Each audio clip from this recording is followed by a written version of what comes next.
Peace Energy people. Kama umekuwa kwenye hii safari zaidi ya mwaka mmoja na bado unajisikia hivi, unahitaji kujiponya sana. Bado unajisikia kiburi, unajisikia mwenye dharau na unajiona bora kuliko wenzako, unahitaji sana kujiponya zaidi. Kama unajisikia wewe bado una tamaa ya kupata vitu na kujikusanyia mali sana kwa haraka, basi unahitaji kujiponya. Kama bado unajihisi wewe una urafi, yani unadhurumu, unanyang'anya, basi unahitaji tiba zaidi. Kama unajihisi bado unadanganya, yani sio mkweli katika njia zako za maisha ya kila siku, jua unahitaji sana kujitibu. Jua kabisa hii safari ni kuondoa mashiko, kuondoa hizo negativity, kuondoa tabia mbaya, kuondoa hizo tabia za kiurafi, tabia za giza ambazo zinaitwa tabia za shetani.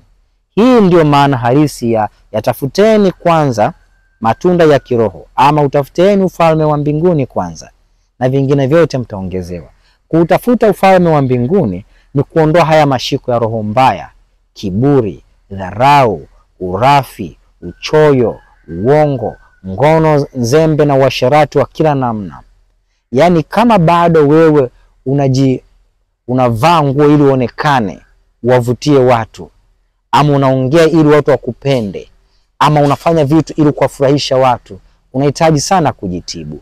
Bado unahitaji sana utafute material sahihi, walimu sahihi wa kukuleta katika ufalme wa Mungu ambao tayari uko ndani yako, lakini umezibwa na haya mashiko ya kibinadamu. Ukiona bado unaishi kwa sababu ya binadamu, ama kwa sababu ya dini yako, ama kwa sababu ya kiongozi wako, basi jua kabisa wewe bado unatakiwa utafute watu sahihi wa kukuleta katika ufalme ambao uko ndani yako, ambao ni mkubwa huo ufalme kuliko vyote hivyo.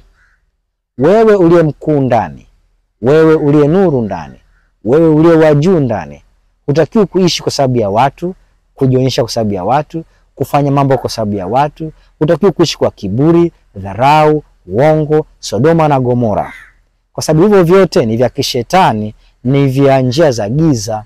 Watu wa njia za giza pia wanadhulumu, wanadanganya, wanatapeli. Watu wa njia za giza pia wanatafuta faida sana kuliko binadamu, kuliko utu. Watu wa njia za giza pia wanatumia ngono zao, sehemu zao za siri kujitafutia kipato. Na kama bado unashiriki ngono za kizembe, unatumia ngono kama kipato, unatumia ngono kama msingi, unatumia ngono kama nguvu ya kuwatawala watu, kutawala wanawake ama kutawala wanaume, bado unahitaji sana kujiponya. Bado unatakiwa utafute walimu sahihi, material sahihi, ujifanyie kazi mwenyewe ndani yako. Na kama ulisoma vitu vingi sana huko nyuma, ukangangana na material mengi sana huko nyuma, na umejikuta haja kupeleka sehemu yoyote katika nuru, basi anza na meditation. Najua mmesoma vitu vingi sana huko nyuma, mmeingia kwenye magrupu mengi sana huko nyuma. Ilikuwa ni sawa kwa sababu ulikuwa unajitafuta, ni sawa kwa sababu ulikuwa hujui njia sahihi. Lakini sasa unatakiwa uanze na kichwa chako, uanze kusafisha takataka zote hizo, takataka za vizazi, takataka za dini, takataka za elimu, takataka za mtaani, takataka za kwenye magrupu, takataka za kwenye mitandao. Zote hizo zinatolewa taratibu sana kwa kufuata meditation na misingi sahihi ya meditation. Peace Energy people, endelea kujifanyia kazi, kwa maana hii safari haina mwisho.